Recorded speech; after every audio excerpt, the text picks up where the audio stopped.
55, 55 और 95 हर उम्र के अफराद के लिए यकसा मुफीद, मुफाद आम्मा का आलम बरदार। ज़रूर सब्सक्राइब करें, लाइक करें, शेयर करें और बेल आइकॉन प्रेस करें। Rabbani the scholar YouTube channel. बहुत शुक्रिया मुबीन नज़ीर सर, आपने साहिब किताब और किताब पर अमीक नज़र से आपने यहाँ पर अपना मुताला पेश किया। इसी असना में यहाँ पर मोहतरम ताहिर अंजुम सिद्दीकी साहब जो कि हमारे मकाला निगारान की लिस्ट में मौजूद हैं, आप तशरीफ़ लाएँ। मैं आपका इस्तकबाल करता हूँ और आपसे इल्तिमास करता हूँ कि स्टेज पर तशरीफ़ ले आएँ। और आसिफ सुबहानी साहब से इल्तिमास करता हूँ कि उनकी खिदमत में गुल का नजराना पेश करके उनका इस्तकबाल करें। हमारी मजलिस में डॉक्टर शहरोज़ खावा साहब मौजूद हैं। मैं आपसे इल्तिमास करता हूँ कि माइक पे तशरीफ़ लाएँ और अपना मकाला पेश करें। डॉक्टर शहरोज़ खावा।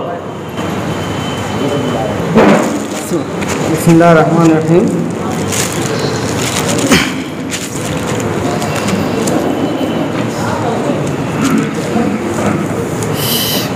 सदर साहब से इजाज़त के साथ मैं अपना कलाम शुरू करता हूँ। शफीक मोहसिन साहब से मेरा कभी कोई ताल्लुक़ नहीं रहा है और ख़ास तौर से मैं फ़ेसबुक से उन्हें जानता हूँ और वहाँ वो काफ़ी मुतारिक भी नज़र आते हैं। इस किताब पर तफसीर के ताल्लुक़ से भी हमारी मुलाकात बहुत मुख्तसर रही। मुमकिन है अब मंज़र बदल जाए और हमारा कोई रिश्ता बन जाए। उन्वान है मज़मून का बदलते वक्त का मंज़र एक जायज़ा। शायरी और मौसीकी के अलावा दीगर फ़नून में मादी वसादत की ज़रूरत होती है। मौसीकी का ताल्लुक़ आवाज़ से है, इसलिए उसे आला फ़न तस्लीम किया गया है। लेकिन शायरी उससे भी आगे की चीज़ है, चूँकि शायरी का ताल्लुक़ ख़याल से है, तख़य्युल से है, इसलिए दीगर फ़नून पर उसे फ़ौक़ियत हासिल है। तख़य्युल और उसलूब मुअस्सर अदब के अहम अनासिर हैं, यानी क्या कहना है और कैसे कहना है। इनके अलावा शायरी में तवाज़ुन और हुस्न को भी ज़रूरी करार दिया गया है। इन अनासिर का ख्याल रखते हुए शायर अपने ज़ाती और इज्तिमाई तजुर्बात का इजहार करता है। इजहार ख़याल का जज्बा, खुद नुमाई का जज्बा और वजूद के इजहार का जज्बा अदब की तख्लीक के मुहर्रिकात हैं। गरज के एक किताब शायर की फ़िक्र, नज़रिया और शख्सियत का अक्स होती है। हम वाकिफ़ हैं कि कोई भी फ़न अपने दौर का अक्कास होता है। शायरी भी अपने ज़माने के एहसास और जज्बात की तर्जुमानी करती है। एक वक्त तक उर्दू शायरी में हुस्न, इश्क और मुबालगे की बोहतात थी।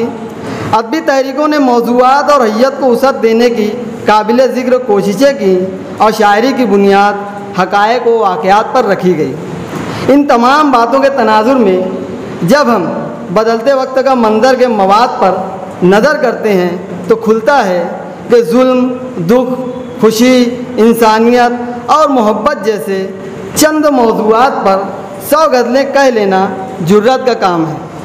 शफीक मोहसिन साहब ने यह जुर्रत रिवायती उसलूब में अंजाम दी है।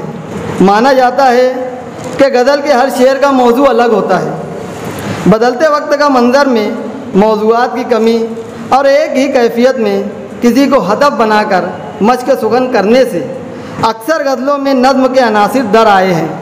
एक और ख़ास बात कि हमने अक्सर वक़ूअ पज़ीर होने वाले वाक़यात और हादसात से मुतासिर होकर नज़्मों की तख्लीक का मामला देखा है। लेकिन बदलते वक्त का मंज़र की इनफरादियत यह है कि यहाँ मालेगांव फसाद, आलमी सतह पर मुसलमानों की नस्ल कशी, मुआशरे के बिगाड़ और अदबी महफिलों की बदलती हुई कदरों से मुतासिर होकर लिखी गई गज़लें मिलती हैं। ऐसी तमाम नज़्म-नुमा गज़लों में शफीक मोहसिन साहब की कौम मिल्लत के तईं फ़िक्र व मोहब्बत को शिद्दत से महसूस किया जा सकता है। शफीक मोहसिन साहब के उसलूब की बात करें तो आप आम बोल चाल के अंदाज में रवानी से अशार कहते चले जाते हैं। कुछ अशार मुलाहिज़ा फरमाएँ कि उठो बढ़कर जहाँ में तुम कोई हलचल मचा डालो, उठो बढ़कर जहाँ में तुम कोई हलचल मचा डालो, तुम्हारा हौसला भूला हुआ सपना न हो जाए। इसी तरह के चमन को खुशनुमाई दे रही हैं हवाएं, लो बधाई दे रही हैं। और संभल कर बात करना अब तुम मुझसे, संभल कर बात करना अब तुम मुझसे, मैं मकतब में बहुत थोड़ा गया हूँ। ये ऐसे अशार हैं जो हम आम बोलचाल के अंदाज में कहते चलेंगे। ऐसे बहुत सारे अशार हैं। इसके अलावा मैं जब किताब लेकर बैठा तो मुताले के दौरान बहुत सारी जगहों पर कलम से दुरुस्त किए गए अल्फाज नज़र आए। तो उनके अलावा भी कई मिसरे ऐसे मिले हैं जो टाइपों का शिकार हैं। और मैं अभी अपने वालिद साहब की किताब के से मुताल्लिक लगा हुआ हूँ, तो मैं समझ सकता हूँ ये कैसी परेशानियाँ होती हैं कि जब किताब आती है तो मामला तो सामने रहते ही। तो ऐसे जहाँ तक मेरी नज़र गई, कई मिसरे नून और नून गुन्ना के फ़र्क से बेबहर हो गए हैं। 4 बार मिसरों में लफ्ज़ छूट गए हैं। एक तरकीब है चोट जिगर, मेरे ख्याल से चोट के साथ अज़ाफ़त नहीं आएगी। बदलते वक्त का मंजर में रुमूज़ औकाफ को अहमियत नहीं दी गई है। मुमकिन है शफीक मोहसिन साहब को अपने कारी पर एतमाद हो, और एतमाद होना भी चाहिए। आखिर कब तक हम कारी की उंगली पकड़ कर चलाते रहेंगे। हालांकि कुछ मिसरों में उनकी ज़रूरत महसूस होती है, लेकिन मुझे उम्मीद है कि पढ़ने वाले उसे वैसे ही पढ़ लेंगे जैसा कि पढ़ा जाना चाहिए। हज व ज़वायद का मामला यूँ है कि कहीं बहर का तकाज़ा है तो कहीं रदीफ़ की मजबूरी। मज़ामीन अशार की मुनासबत से अल्फाज के बर्ताव और इस्तेमाल पर तवज्जो देकर और निखार पैदा किया जा सकता था, लेकिन ऐसा ना होने के बावजूद भी ख़यालात के तरसील में कोई रुकावट पैदा नहीं होती। और इस मौका पर कुछ ऐसे अशार भी हैं जो मज़ामीन के एतबार से काबिल तवज्जो तलब हैं। दिलों में नूर ईमा का कोई मतलब नहीं मोहसिन, दिलों में नूर ईमा का कोई मतलब नहीं मोहसिन, तुम्हारे फैज़ से जारी अगर चश्मा न हो जाए। और रोज़ादारों के सर पे ये रहमत यज़दा क्या कहना, बिन मौसम बरसात में यारो लुत्फ़े बारां क्या कहना। और एक नज़्म थी कज़ा करके, उसका एक शेर था कि जहाँ ताराज करना काम इसका, मिटाने को फसाने ढूंढती है। इसके अलावा हम देखते हैं कि अल्फाज की तकरार से शेर की पेशकश का हुस्न बढ़ जाता है। इस मजमूए का एक मतलब मुझे बहुत पसंद आया कि एक हो जुल्म तो सुनाऊं भी, एक हो जुल्म तो सुनाऊं भी, एक हो ज़ख्म तो दिखाऊं भी। इस मतलब के अलावा अक्सर अशार में अल्फाज की तकरार थोड़ी गिरा गुजरती है। उससे सर्फ नज़र करते हुए मैं चाहता हूं कि वो अशार भी सुना दूं जो मुझे काफ़ी पसंद आए। एक नात मुझे बहुत पसंद आई है, उसके चंद अशार हैं कि दयारे शाफ़े मैशर करीब लगता है, दयारे शाफ़े मैशर करीब लगता है, चमकने वाला है अपना नसीब लगता है। और तुम्हें नहीं है दौलत इश्क़ नबी अगर हासिल, नहीं है दौलत इश्क़ नबी अगर हासिल, अमीर शहर भी मुझको गरीब लगता है। और जिसे मिला है शरफ़ उनके दर पे जाने का, मुझे वो शख्स बड़ा खुश नसीब लगता है। और जहाँ का ज़र्रा चमकता है चाँद की सूरज, जहाँ का ज़र्रा चमकता है चाँद की सूरत, वहाँ से लौट के आना अजीब लगता है। इसी तरीके से गज़ल बड़ी रवां थी कि दिल में रख कर फतूर क्या होगा, दिल में रख कर फतूर क्या होगा, इससे हासिल हुजूर क्या होगा। बड़ी आसानी से कहा है। ये तो तय है कि खाक होना है, ये तो तय है कि खाक होना है, करके इतना गुरूर क्या होगा, है ना। और जिनके बातिन सियाह होते हैं, जिनके बातिन सियाह होते हैं, उनके चेहरों पे नूर क्या होगा। और हमने हक बात पर गवाही दी, हमने हक बात पर गवाही दी, इससे बढ़कर कसूर क्या होगा।